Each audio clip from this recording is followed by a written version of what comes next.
فرقہ واریت سے بالاتر اور خالصاً قرآن و سنت کی زبان میں قرآن کریم کو سمجھنے کے لیے ہمارے چینل کو سبسکرائب کریں۔ السلام علیکم۔ آج آپ لوگوں کے سامنے سورۃ البقرہ کی آیت نمبر 36 کا مفہوم پیش کیا جائے گا۔ آیت کے الفاظ ہیں: اعوذ باللہ من الشیطان الرجیم، بسم اللہ الرحمن الرحیم، فَأَزَلَّهُمَا الشَّيْطَانُ عَنْهَا فَأَخْرَجَهُمَا مِمَّا كَانَا فِيهِ، کہ ان دونوں کو یعنی آدم و حوا کو شیطان نے اس درخت کے سبب پھسلا دیا تو ان کو اس عیش سے نکال دیا جس میں وہ دونوں تھے۔ وَقُلْنَا اهْبِطُوا بَعْضُكُمْ لِبَعْضٍ عَدُوٌّ، اور ہم نے کہا اترو، یعنی جنت سے اتار دیا، اللہ تعالیٰ نے نکال دیا، تم میں سے بعض کا دشمن ہوگا۔ وَلَكُمْ فِي الْأَرْضِ مُسْتَقَرٌّ وَمَتَاعٌ إِلَىٰ حِينٍ، اور تمہارے لیے زمین میں ٹھہرنا ہے اور نفع اٹھانا ہے ایک خاص مدت تک، ایک خاص وقت تک۔ پہلی بات یہ کہ شیطان نے انسانیت کے ماں باپ کو پھسلا کیسے لیا، اس نے ان کو گمراہ کیسے کر لیا۔ شیطان تو مردود ہو چکا تھا، اس کو تو اللہ تعالیٰ کی بارگاہ سے رد کیا جا چکا تھا، دھتکارا جا چکا تھا، تو وہ جنت میں کیسے پہنچ گیا؟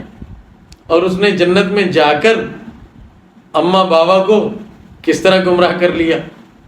تو اس کا جواب یہ ہے کہ پہلے اصل جواب عرض کر دوں۔ اصل جواب یہ ہے کہ جب قرآن مجید میں یہ آ گیا کہ شیطان نے ان کو بہکا لیا تھا، جب کہ وہ جنت میں تھے اس وقت بہکا لیا تھا، اور بہکانے کا طریقہ قرآن نے ذکر نہیں کیا، اس کو مبہم چھوڑا ہے، تو اس کو معلوم کرنے کی ضرورت ہی کیا ہے؟ کیا طریقہ جب معلوم ہو جائے گا اس وقت ہم مانیں گے؟ نہیں نا، ایسے نہیں ہے۔ ہم اس بات کو اس وجہ سے مانتے ہیں کہ یہ بات قرآن مجید میں آ گئی ہے، تو جب قرآن مجید میں آ گئی تو بس ہمارے لیے یہ کافی ہے کہ قرآن مجید میں یہ آیا ہے کہ شیطان نے ہمارے ماں باپ کو بہکا لیا تھا بس۔ اس کا طریقہ جب قرآن نے مبہم رکھا ہے، ہمیں تفصیل میں جانے کی کیا ضرورت، جبکہ تفصیل کے لیے کوئی واضح راستہ ہی موجود نہیں۔ قرآن کریم میں کہیں بھی نہیں ہے کہ شیطان نے کس ذریعے سے ان کو بہکایا تھا، لیکن بہرحال اگر عقل کے قریب اسے کرنا ہی ہے تو سمجھنا اتنا مشکل بھی نہیں ہے۔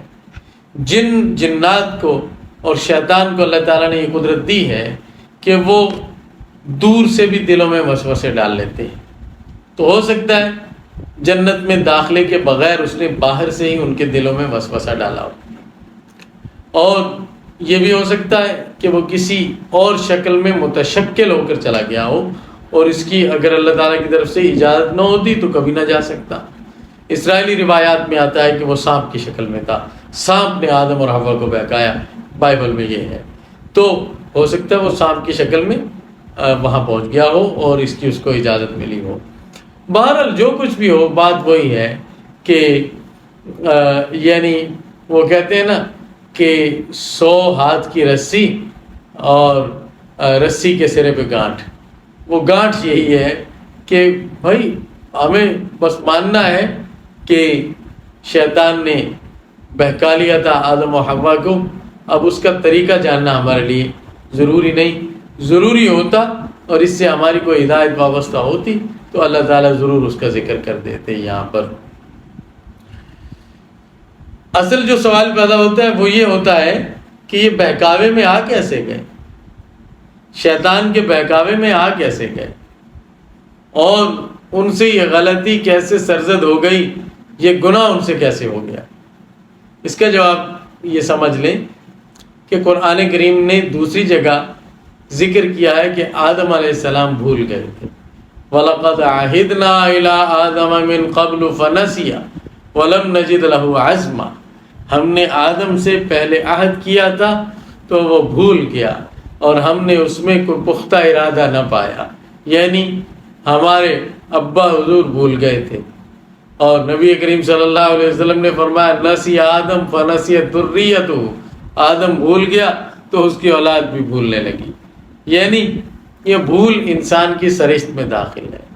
اللہ تعالیٰ نے بنایا ہی ایسا ہے کہ یاد نہیں رہتا، اسے بھول جاتا ہے، اور یہ بھول بہت ساری جگہوں پر بڑی نعمت بھی ہے اس کے لیے۔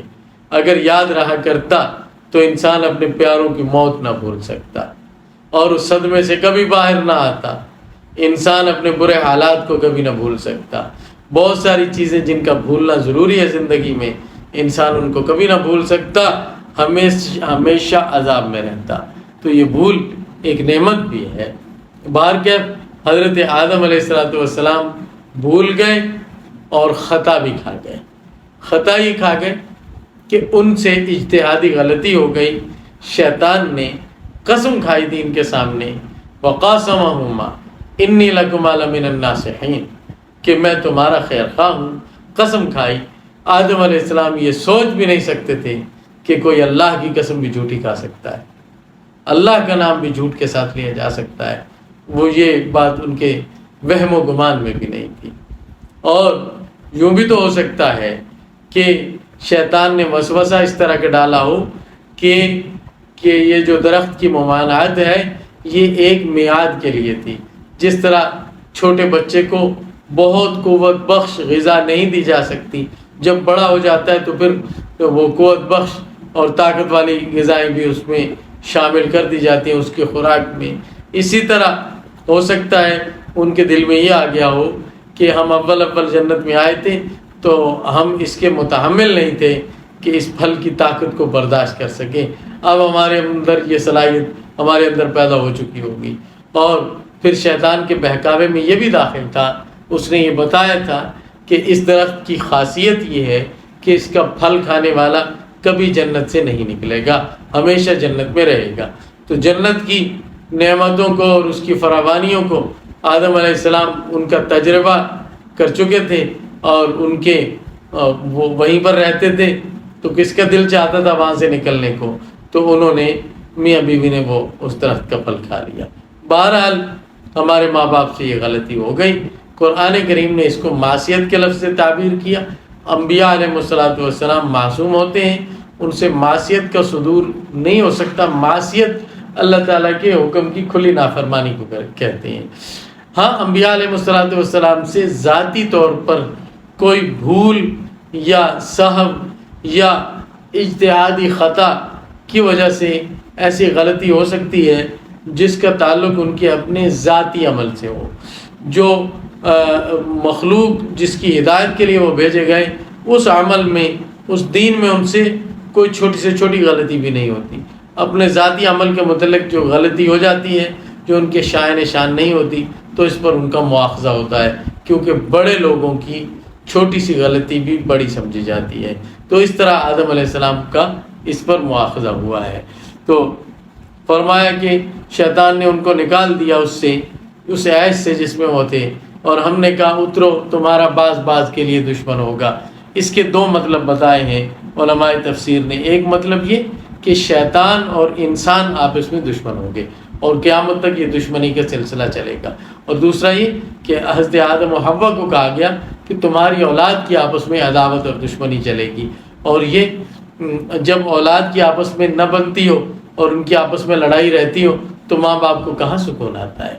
تو یہ بھی ایک طرح سے گویا ان کے لیے روحانی یا ذہنی طور پر کہہ لیں تکلیف کا باعث بنا۔ وَلَكُمْ فِي الْأَرْضِ مُسْتَقَرٌّ، اور زمین میں تمہارے لیے ٹھہرنا ہے اور نفع اٹھانا ہے ایک مدت تک۔ گویا یہ بتا دیا گیا کہ اب زمین کے اندر اگر آرام بھی حاصل کرو گے تو وہ آرام ایک تو عارضی ہوگا، دوسرا زمین کا آرام مشقت کے ساتھ حاصل ہوتا ہے، مشقت کے بغیر اس کا آرام حاصل نہیں ہوتا، دائمی بھی نہیں ہوتا، یہ ایک مقرر وقت تک ہے۔ اور یہ پروانہ دے کر ہمارے اماں بابا کو خلد سے نکال دیا گیا اور ان کو زمین پر اتارا گیا۔ باقی قصہ آگے جاری ہے، انشاءاللہ اگلی ویڈیوز میں آتا رہے گا۔ اللہ حافظ۔